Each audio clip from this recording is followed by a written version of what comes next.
We've sold $100 million worth of NFTs at our daily auctions. And then they would just go, what? Are you serious? That's insane. and and it just captures their attention. And then, of course, they take you more seriously. Hello and welcome to DeFire, the crypto storytelling podcast that keeps you unbothered, moisturized, happy, in your lane, focused, flourishing. My name is Jonas, and today on the show we have an extraordinary guest from down under. Words can't explain how it is, mate. Gami is building the Redbull of Web3 without the sugary drinks. Gnars DAO is a new way to fund extreme athletes who produce then action-packed videos or make cool events happen. And instead of selling energy drinks, Gnars DAO is auctioning off 25 to 26 NFTs every day. This idea and funding model is based on Nouns. You know, these on-chain pixel art NFTs with the iconic glasses. I'll say sorry, but I'm not taking off my glasses. Why not? Because they're famous. Nouns is selling each day one NFT only and is currently sitting on top of 29,000 ETH. That's how much money they have in the treasury. That's at current prices around $35 million US. Members of the Nouns DAO, who must hold a Nouns NFT, write proposals and can vote on how to use these funds. In this episode, we dive deep into the stories of Gnars and Nouns, and we learn why Gami invested over $300,000 US to buy 2 Noun NFTs and what his plans are with those NFTs going forward. But before we start, an update from the podcast. I started this podcast as a side project in 2019. Today we see around 3,000 to 4,000 monthly downloads. And I want to thank each one of you for listening. Currently, I don't make any money from this podcast, and it takes a lot of effort to make this show. You have to research to find potential guests, and then you have to reach out and convince them to come on. You have to find a date to record and to make sure that they have a decent setup so they sound good. And once the recording is done, the work only starts because now you have to edit. Each one of these steps is necessary to make the show as good as I possibly can, and I love doing it. But there's one tiny thing that you could do so I can make this show even better. Go over to Twitter, search for @DeFireMoney and follow me on Twitter. Currently I have 202 followers. That's nothing. Your cat probably has more followers on Twitter than I have. But the fact is that I find most of the guests of this podcast through Twitter. And when I reach out to a guest who has tens or even hundreds of thousands of followers, a message often won't reach them. So please follow @DeFireMoney on Twitter so we can continue to book amazing guests for the podcast. And now let's start the show. Gnarly, golden, gorgeous, and it's got layer upon layer of texture and flavour. Even though Australia is like a really great place, it has a pretty horrible past with, you know, the colonization and stuff was pretty awful. So there tends to be quite a lot of opinionated people when it comes to politics. So it's an interesting place to be involved in crypto, that's for sure. I've never been to Australia, but I've met a lot of them in Canada. I was a snowboard teacher in a ski resort there. And this whole ski resort was run by Australians. And I have to say, these guys, I was very impressed. They came, sometimes they couldn't snowboard. They started learning snowboarding. And at the end, the Aussies, some of them were better than I was, or let's say more courageous. They were just doing flips and stuff, you know, like, and I'm skiing and snowboarding since I'm a little child, but these guys are just crazy. They're fearless. It sounds very, it sounds very Aussie. It's like, there's, you know, just a culture of, we tend to say, you know, have a crack, give it a go. There's just a culture around what's the worst that could happen, you know, you fall on your ass and you get back up. And that's pretty similar to how Australians interact with crypto. There's a strong sports gambling culture here. Like, no matter what you do, and everywhere you go, it's in your face. Like, you go to the cinema and there's an ad before the movie comes on. You know, it's like, bet with your mates, come on, yeah, give it a go. Don't be a pussy. Exactly. So that it gets a bit toxic. But let's put on your sales hat for a second and do a proper intro where you say, like, basically, why should people care? And then we take it from there. Yeah, for sure. It's always hard to sell yourself, especially as an Australian. It's not in our culture. So, what people see of me on the internet at the moment is definitely a projection of myself that's not the true version. Like, I'm actually quite introverted. But I guess to explain who is Gami, I'll tell you a little backstory first about where the name Gami comes from. It's Gami like origami. I was working on an art project where I was unfolding origami on Ethereum. So I was really interested in on chain art at the time. And I was working on this project. I got to a certain point and it was going to cost me about 60 grand to deploy the project on chain. So I gave up. But just quickly, what does it even mean to fold an origami on chain? Yeah, for sure. So at the time, I took an interest in art that was fully on chain. And so I was really interested in origami from a licensing perspective because CCO was happening, and I learned that a lot of origami patterns are actually copyrighted to their creators. And then there are older, more traditional ones which are public domain. And so I had this idea to create a interactive art project where you would collect folds, and over time those folds would be combined to make these classic origami models. I found a way to sort of put this protocol on chain, and all of the art that it generated was fully on chain as well. But it was just maybe a little bit out of my technical capabilities. And then when I got the help I needed and we went to deploy it, it was just, yeah, like I said before, going to cost about $60,000 to deploy these contracts with all the art contained in them. So I just curbed that. And at that same time, I found Nouns and took on Gami as a name and gave up on putting origami on Ethereum. Did you say you were founding also Nouns? Oh, actually, I meant as in when I first found Nouns as a onlooker. I should say discovered, actually. It's the kind of thing that you don't just sort of find. You discover it and it sends you off on this crazy rabbit hole journey, especially when you see like who the Nounders were, like the 10 people that founded Nouns. So I showed up pretty early in maybe like November last year, and the project it started on the 8th of August 2021, so it must have been September, October, 3 months old. And since I found it, I've basically just been like only interested in nouns, and everything else is kind of not that interesting at the moment. But especially interesting to see how much, I hate this word, but synergy there is between skateboarding and crypto. Have you been nouns pilled yet? I would love to own a Nouns NFT, but I think just the prices make it a little bit hard to justify to buy like a 32 by 32 pixel NFT, right? And I think we have to start properly and explain what is Nouns, because a lot of people don't know. How would you describe it for somebody who's just listening and who has never seen a noun before? What is the essence of this project? I can maybe give what I know about it, but I'm sure you have much more detail and color to add. I think Noun is also a pixel art project, right? You have like, I think 32 by 32 pixel. And what makes them special is it's all on chain. So going a little bit back to the origami roots of yours, the interest in having something that does not rely on somewhere JPEG or an external image source being stored on IPFS or Arweave, etc. And the one interesting thing is the way it drops. It's not like these typical 10K profile picture projects, but although it also shows like little faces, right? It has kind of the similar, it's like little characters. They have all these glasses, the signature look, it's almost the logo of the whole project.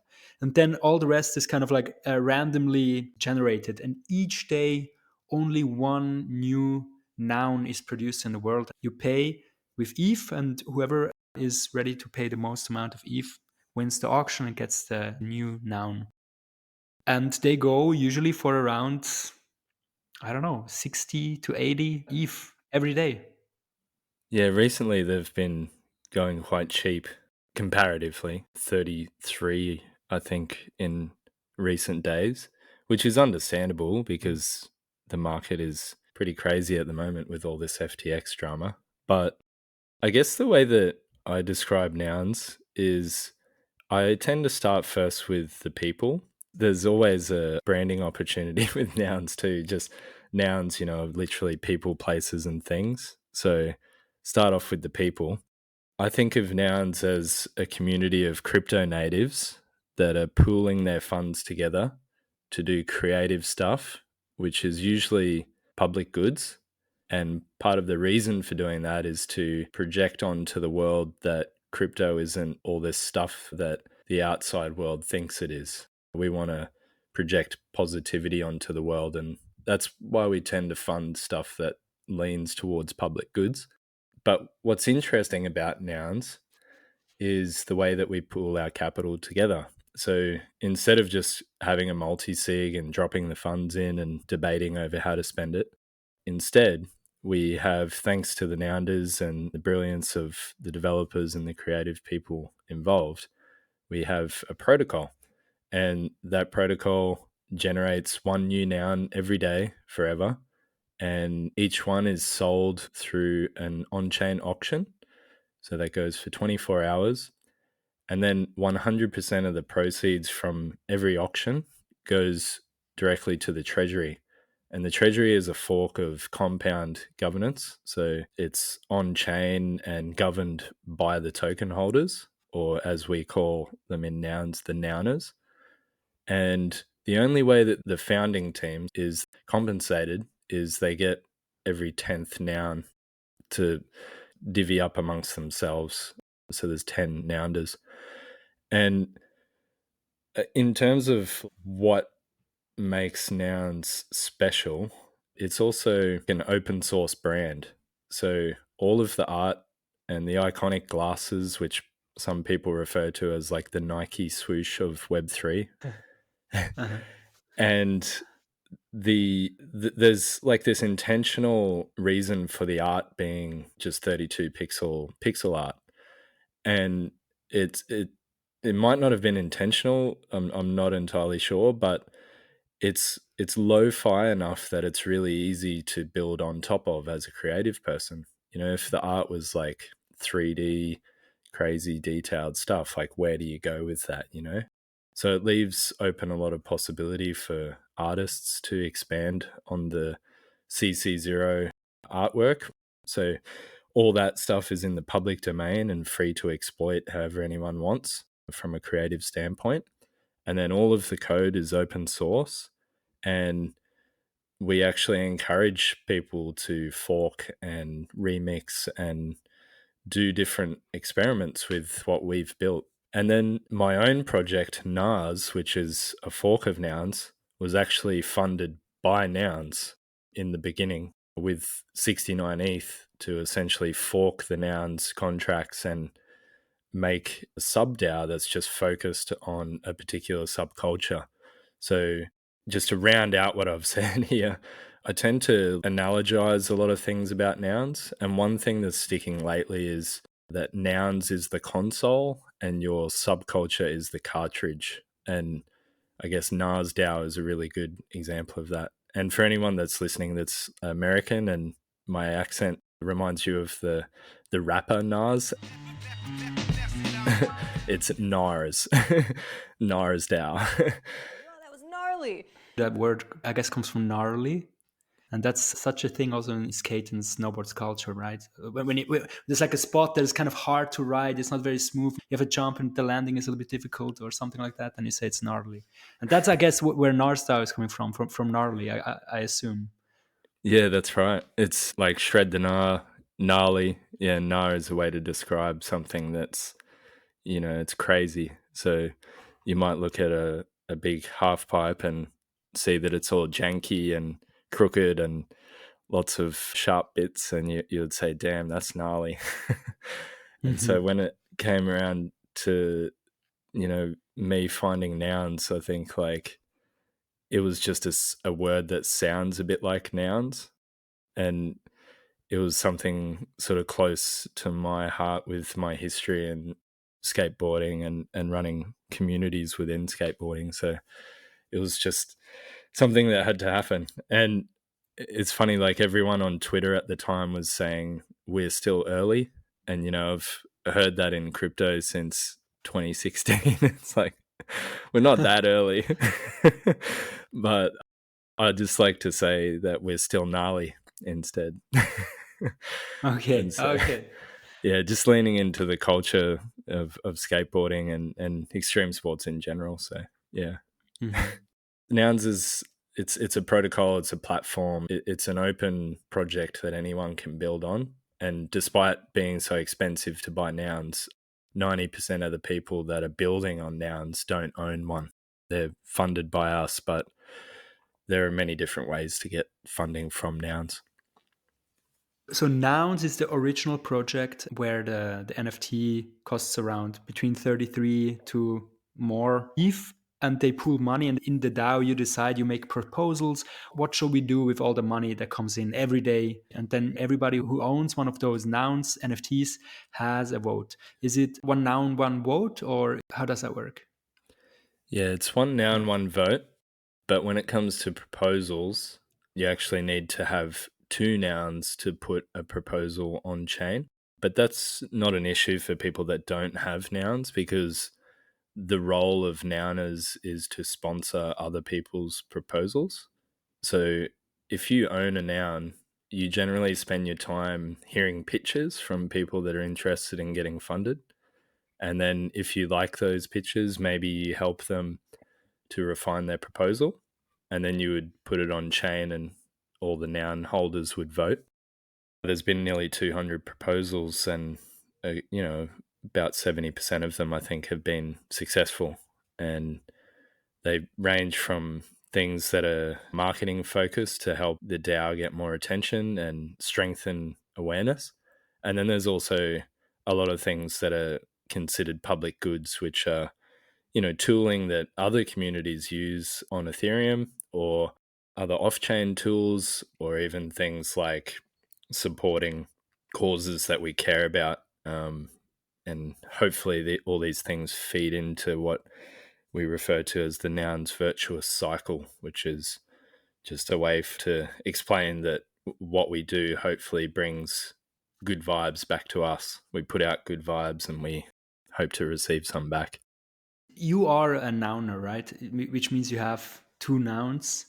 Well, you have at least one, but I know that you have two. How did you end up with these nouns? Like, what was your thinking? Because from my understanding, also what I've seen on your Twitter is that you spent quite a lot of money for the noun, but you obviously also have a plan for it. How did you decide, hey, I need to have one of these nouns? Walk us through this story. So back in November of last year, so November 2021, I'd come across nouns and I'd wrapped my head around CC0 licensing and the open source licensing that they had chosen to use for the software and the contracts and everything else. And I just knew that I wanted to do something and build something on top of it, because I had a lot of strong opinions around different things that were being discussed. And rather than just speak, I like to do.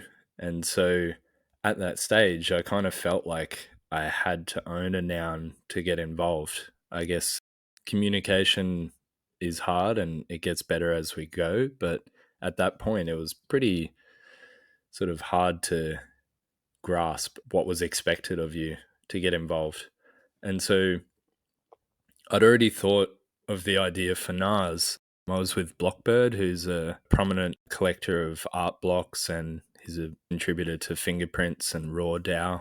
And he and I were having coffee in Sydney at this place called Skittle Lane. And it's just like we were talking about nouns and how I thought I wanted to build something on top of it. And there was a really good playlist in the cafe, and there was all songs that I thought sounded familiar. And it turns out it's because they were playing a Tony Hawk's Pro Skater playlist.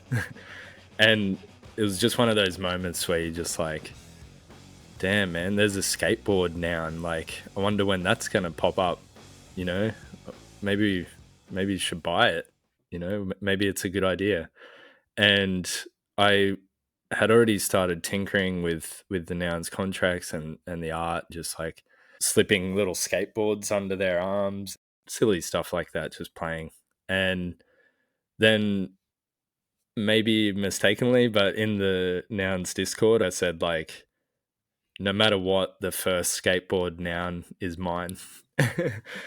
And then like within like 2 days it came up and 4156 pinged me and said, you know, Gami, you're up.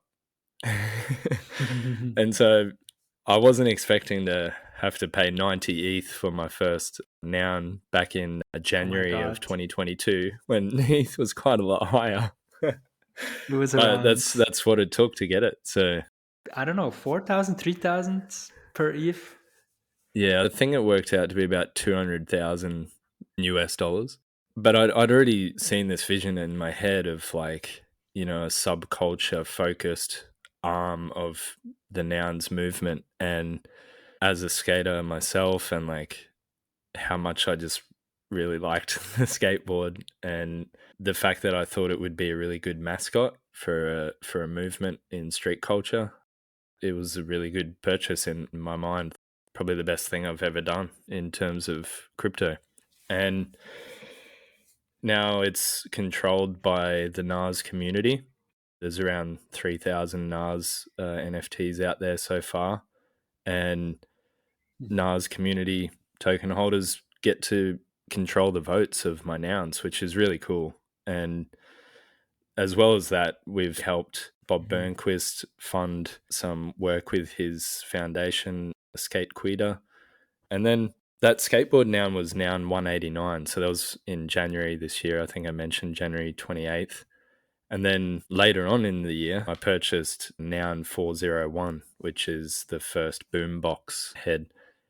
Gami invested 95 ETH for the boombox head noun, and he's using this noun to build another very interesting project that would deserve a whole episode on its own. But for the sake of brevity, we will focus today on his main project Gnars DAO that revolves around the skateboard head noun 189. I guess the point is that I buy them to build. I don't buy them to flex or to flip. I just buy it because there's something I want to build for it, if that makes sense.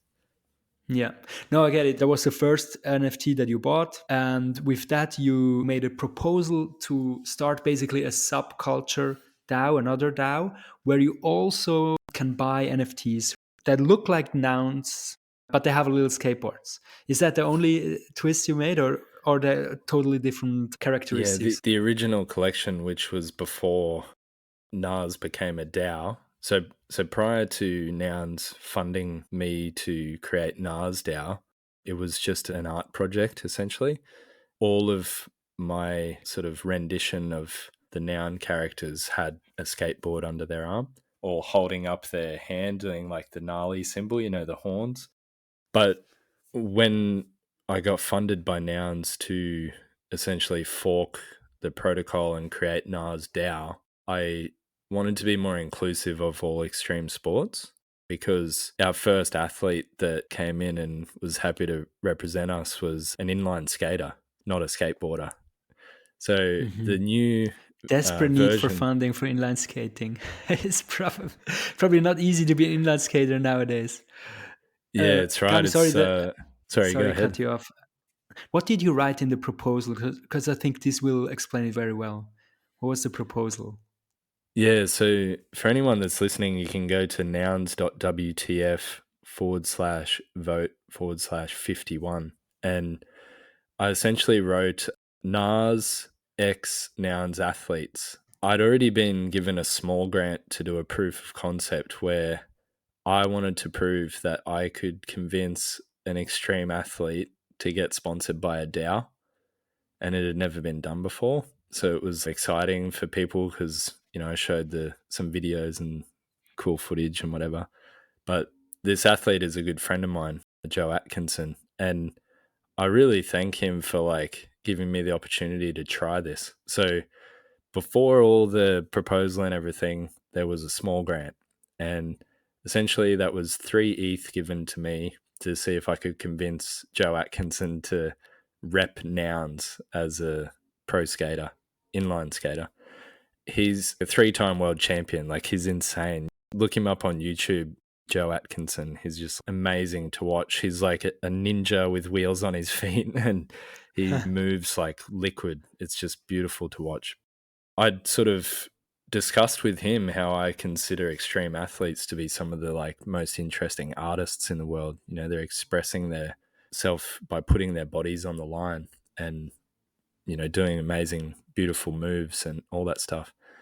And so after convincing him and using the ETH to send him around the world to different events, he like won some major contests, became the European champion, like all this stuff, like huge festivals with like 100,000 people in the audience where they do BMX and skating and inline.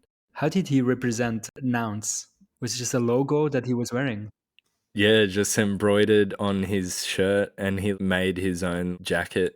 He had this black denim jacket, and he just, you know, actually took one of the shirts that I sent him and like cut the embroidery out of the shirt, just like cut around it, and then just glued it onto his jacket.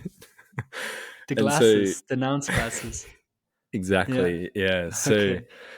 so he put some stickers on his skates and on his helmet and stuff, and you know, there's footage of him shredding in some crazy contest with thousands of people in the audience, and you just see the Nouns glasses on his shirt. So yeah, I guess like back to your question before, it was just the proposal that funded the birth of Gnars DAO was essentially like, hey, I did this proof of concept. It was well received. How about we combine, you know, this concept that I presented of sponsoring an athlete with a community of fans and see if it works. The proposal is really detailed. Like, I talked about problems that Nouns DAO have with capital allocation and how, you know, we lack domain expertise, and essentially said, I want to lend my domain expertise and my friends to apply the Nouns model to our subculture. So primarily skateboarding, but most street extreme sports. And we even have snowboarders and some skiers on our team as well. So yeah, Nars is my main focus and takes up But most of my time. but I think you also mentioned specifically that you want to build a Red Bull for Web3 without selling the sugary drinks, Yeah. right? I can't take full credit for saying Red Bull of Web3. It was someone in the community. And, you know, I don't want to get sued, but the point is I learnt from some athletes that I'd been talking with, and they told me about something called tour water. Have you heard of tour water before? Like tool, like TOO. Like tour Tool. as in like touring on a holiday type thing. Yeah. So TOUR. No, never heard of that. No, what's that? it's pretty crazy. So like brands such as Red Bull and Monster Energy and, you know, all those sorts of drinks, when it comes to like concerts and extreme sports events, when the athletes and the musicians are sweating their asses off doing their thing, they don't drink energy drinks, you know, like if they did, they would get dehydrated and probably die. So what they do is they are given tour water, which is the same can with the same branding, but it's just filled with water. And that's a product that they have. They don't sell it, but that's what athletes drink at these events. And I just thought that So was when they really crack interesting. open, yeah, they're like there, and you think they're not drinking the energy drink, but they're actually only drinking water out of a can. Yeah. They crack open a can. They make this can just for the publicity. They kind of Yeah. admit that it's not good for them. Okay. It's crazy. I was thinking about that a lot. I thought about that for a couple of weeks, just as I was going to the skate park and hanging out and observing and sort of asking people questions. And I thought, isn't that weird that like kids are being shilled energy drinks by their heroes, and yet their heroes don't drink it? Like, you know, it's just like, I know that Red Bull is an incredible company that's very successful. They make the most enthralling and amazing content, and they're really good marketers. But I just thought, like, why are they so foreign to the sports that essentially sell their product? And then at the same time, I've got friends with skateboarding companies and brands that make like really niche products that we all use all the time, and they're just struggling. Like, there are not many brands in extreme sports that do that well. It's really hard.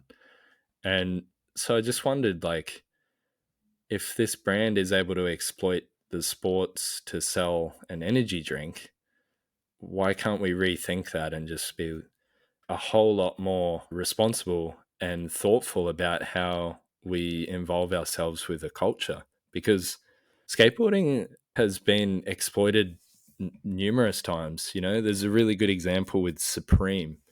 Like, Supreme used to be, when Jebbia, the founder, originally started, it was just like a hangout, right? It was this skate shop and people would just go there and hang out, and it became like a cultural sort of mecca within the community. And then it just went really corporate, and then like everyone hates it now except hype boys. Like, hype beast culture loves Supreme, but they don't even know the history of it. And then the history of it is kind of sad, because the people that essentially brought the brand up grassroots within the culture are just left behind. They're just exploited for marketing purposes. So I think there's this kind of like affinity that skateboarding and crypto has that's really interesting, and it's super apparent in Brazil at the moment, because they're really adopting crypto fast, and they have, like, a lot of issues with sort of different human rights type things, and just general sort of like governmental issues. And so their people are very like responsive to crypto. And skateboarding, rock and roll, punk rock, it's all one and the same, really. It's all a social movement. And I think that's why Nas has sort of been taking off in Brazil. And recently it's crazy, like some of the footage from the recent event we did called I Love 15, which is celebrating the legalization of skateboarding in Praca, which is the sort of main town square in Rio de Janeiro. Yeah, And yeah. yeah, I can't pronounce it properly. I think it's Praça just means Praca. square, basically.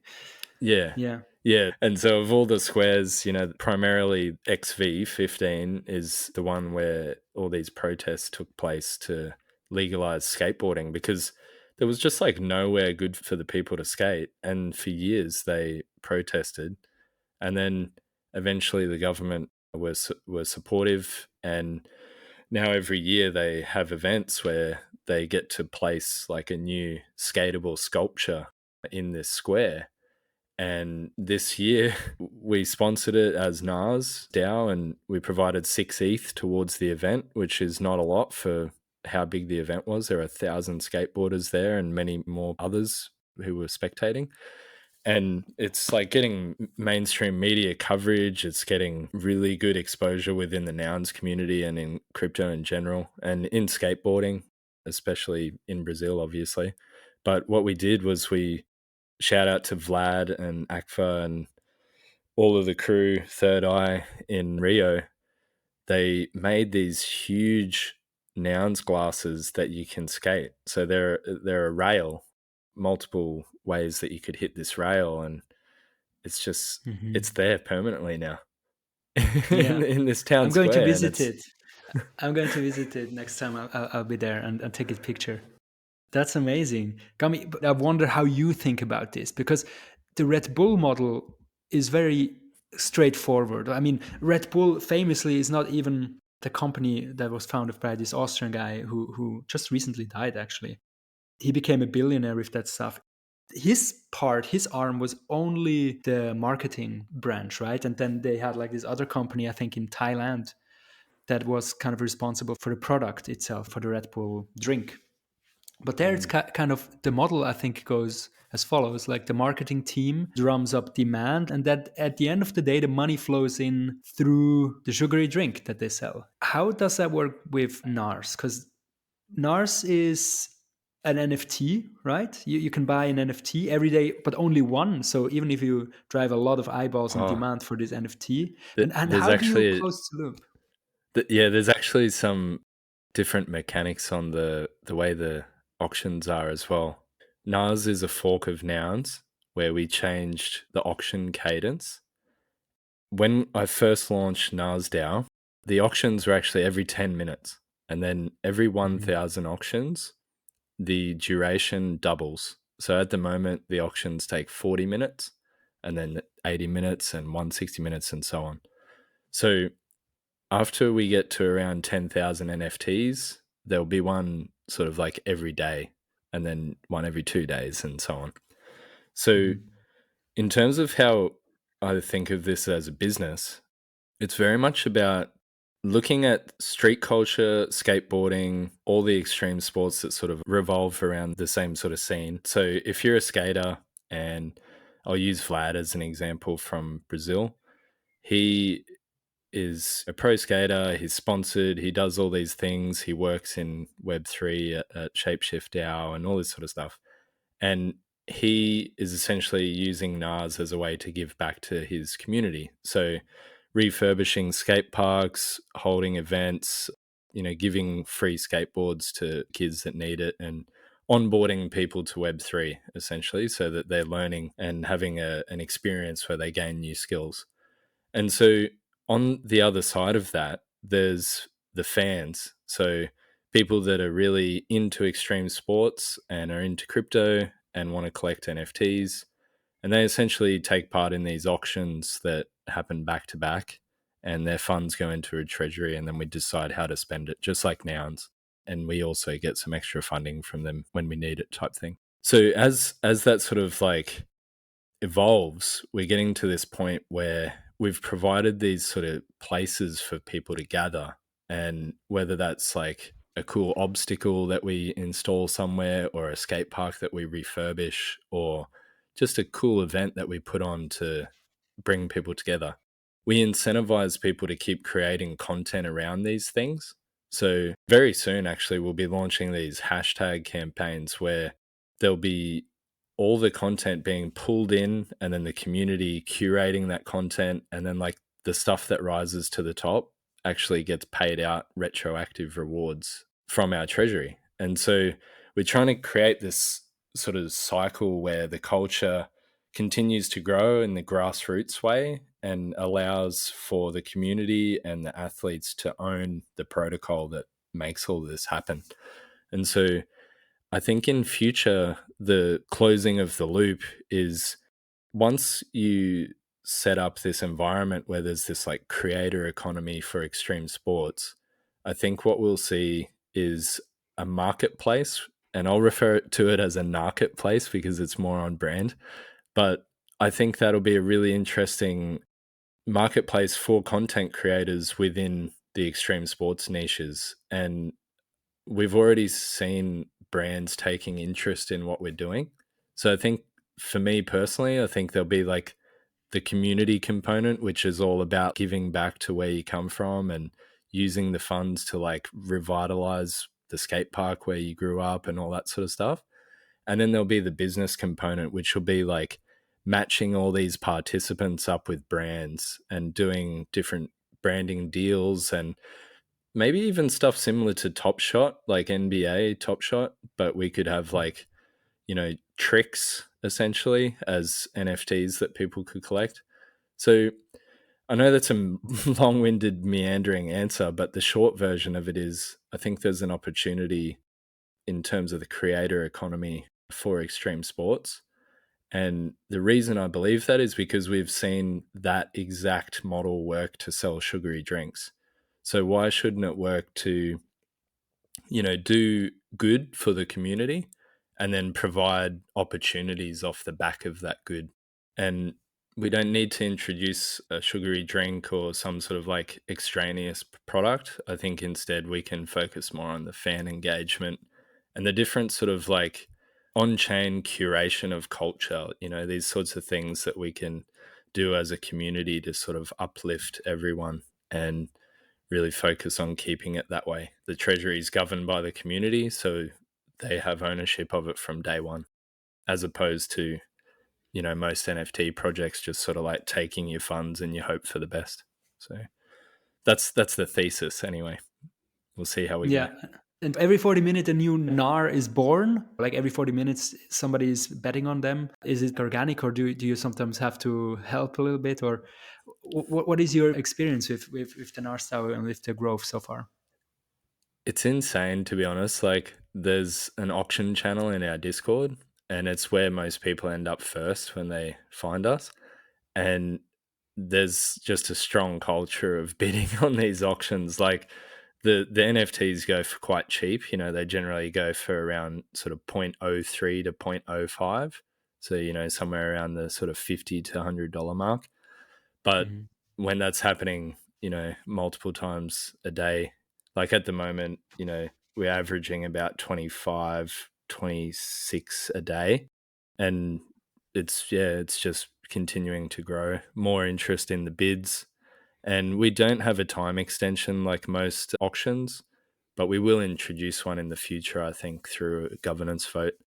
I guess at this point, it's been really fun for people to sort of try and snipe each other at the last few seconds of the auctions. And it's kind of akin to skating culture, like you throw yourself down the stairs and see if it sticks. I think we've done somewhere around 140 ETH in sales of NFTs, and we've probably got around 75 ETH in our treasury. I think we've spent most of the 69 ETH that we originally got from Nouns to get started. But in doing that, we've generated somewhere around 2.5 million engagements, through the different media that we've put out, and sponsoring people like Tom Raw from the Berrics, who has this tutorials page on Instagram. He went in 10 weeks from 0 to 57,000 followers, and he rides a skateboard that is an exact replica of my Nouns head. So the Noun, if people see it, they'll see the head is like this green skateboard. And so, yeah, we've got people riding boards with the same design. And it's awesome. Like, it's really cool to see that people care about this stuff. And I think we've got, at the moment, somewhere around 500 holders of our NFTs and around 700 or 800 people in our Discord. But yeah, there's about 200 sort of core people that are always hanging around, which is really cool. And how many NARs have been minted so far? I'd have to check, but I think it's around the 3,000 mark at the moment. Just loading up the page to have a quick look. But yeah, 3,045. So there's quite a lot out there. No, that's cool. No, amazing. But it also sounds like you have a lot. I mean, this technical part is kind of scalable, and then you have a lot of conversations with all these artists, with all the people who want to get sponsored or that you want to sponsor, etc. That sounds like a full-time job for somebody to manage these people. Is that your job? Are you doing this, or do you have already people helping you out with that kind of stuff? So I was doing just about everything for the first sort of 3 months. We're about 6 months in from when I deployed the DAO. And I had to, a couple of months ago, I had to start traveling a bit to do the conferences, and I had a few speaking opportunities and all that sort of stuff. And I just kind of went with it and see what happens and see how the community reacted. And they just picked it all up and ran with it. Like, it was amazing. My involvement is mostly in sort of like directing the strategy and just answering the general questions that some of our core contributors have. So, like, don't get me wrong, like, I spend, a good 8 to 10 hours a day working on NARS, but it's primarily behind the scenes stuff, and the community have sort of done an amazing job of everything else. So shout out to all of them. They're amazing. All right. You said before that in Australia, like crypto is kind of omnipresent and also kind of a little bit this gambling culture. I am often surrounded by people here and elsewhere that are kind of crypto skeptics, even more right now, right, with these whole debacles and That's for sure. FTX implosion, etc.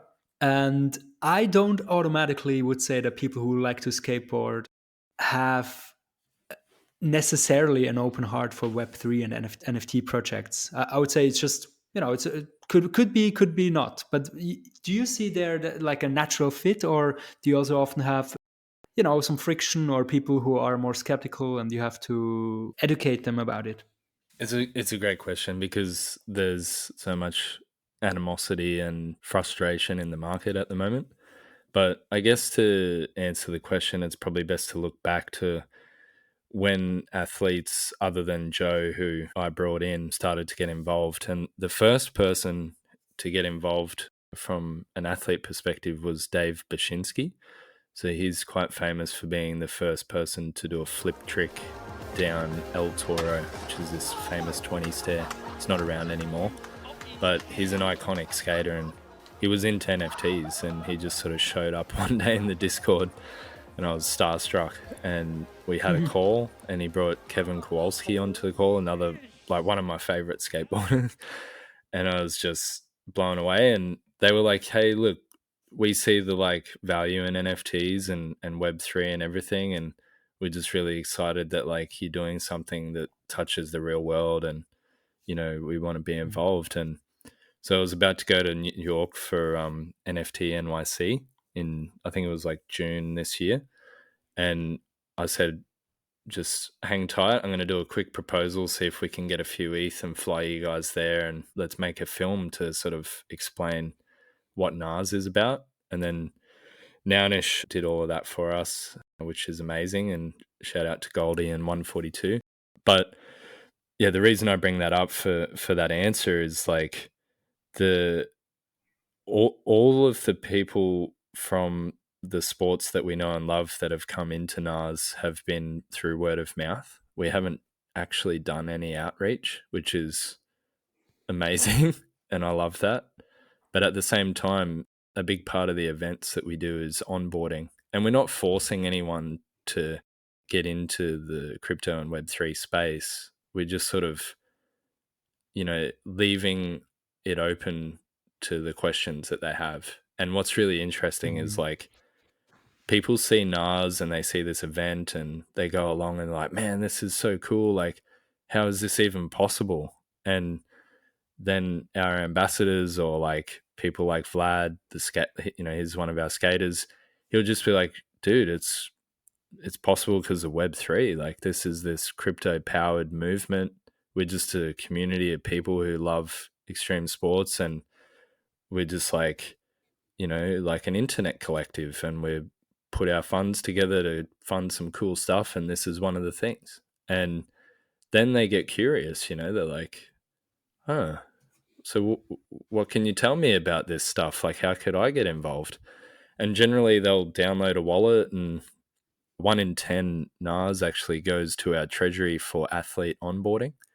So we'll just grab some out and distribute them and onboard people that way. And they generally start to see that crypto isn't just all about these like, traders and flippers and moon boys. It's also people that have like, ideological reason for being here. And I think we've been able to show, quite a few thousand people just in the last week how Web3 makes all of this possible. So yeah, it's a learning curve, but it's been a really good one. What fascinated me is also when I see Gnars and Nouns, I think you really have a feeling these guys are one of the good guys. It's kind of a honest project. The way it is set up with this daily auction, the money doesn't go to the founders' pockets. It goes like into this multi-sig wallet that then afterwards it will be redistributed to fund cool projects, right? I think this is kind of what a lot of people can stand behind that, because it's not just enriching some founders, right?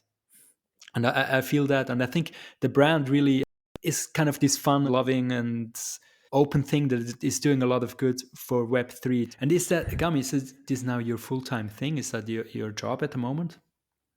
Yeah, I have a company that's just like a little dev studio that focused just on Web3 stuff for the last few years.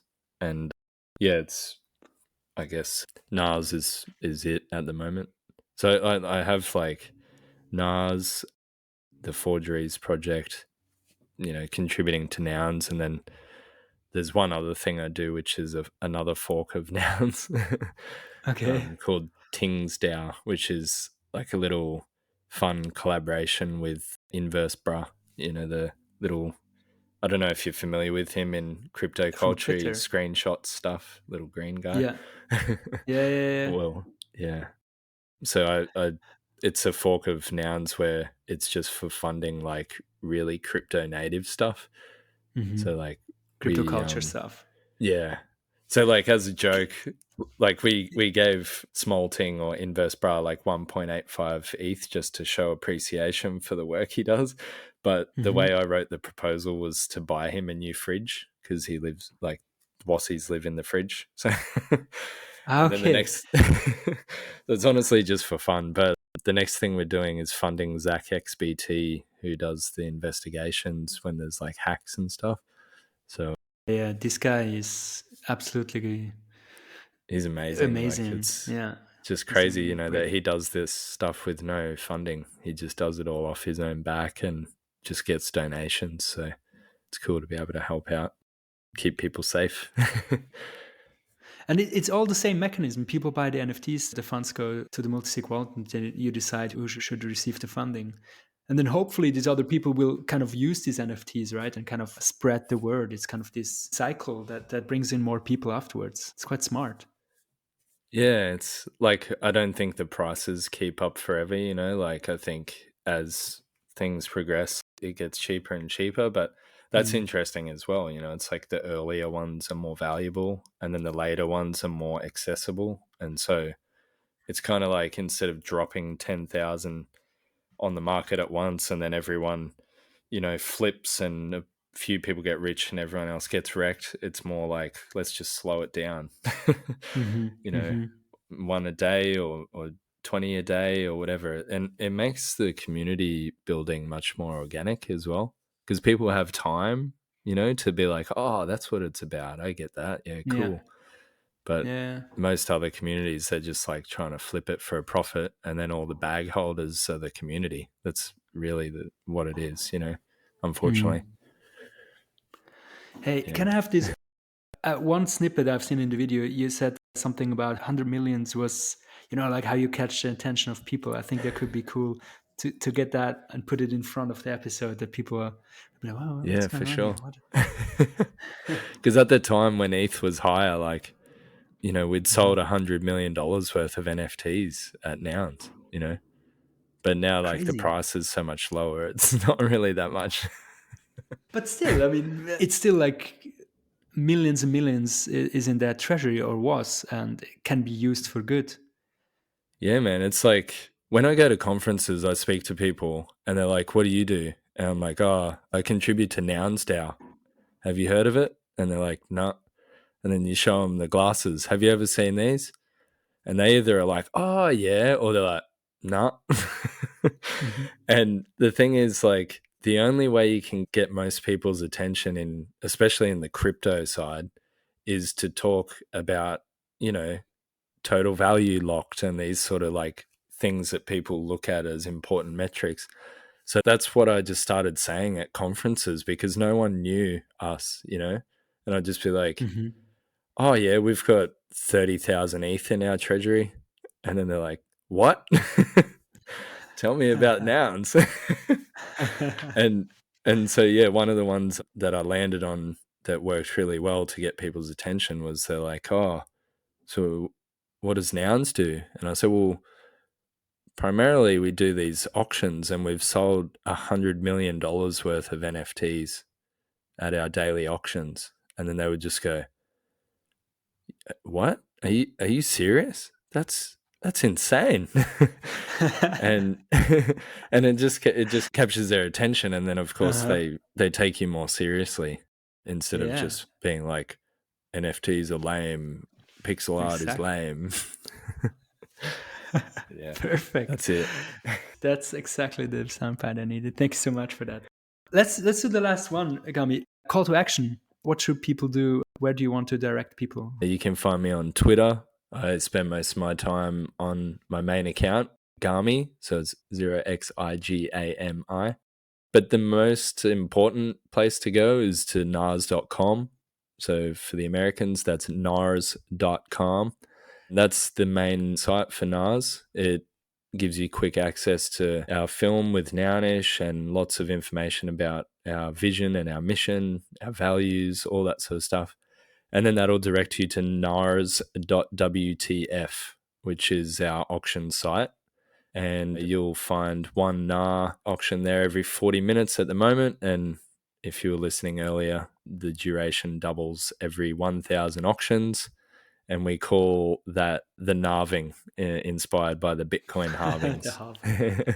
Because the emission rate halves. So yeah, that's really it. And once you've been there, you'll find your way to our Discord, and there's a really fun auction channel with lots of activity. And then you'll find where we discuss proposals and different things that we want to fund in our forum, which is inside Discord. Thank you for coming on the show, Gami. Winter. The cold, brisk air, the soft snow nestled on the trees, and skiers shredding some gnarly moves on fresh POW.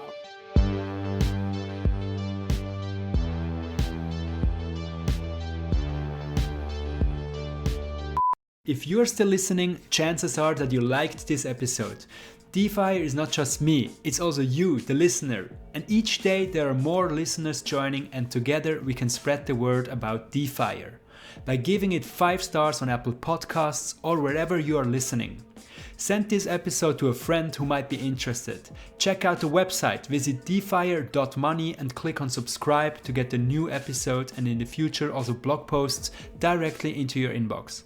Also make sure to follow me on Twitter @DefierMoney. All of this helps so we can continue to produce more episodes more frequently and get the most interesting guests that you deserve. Good night and see you soon.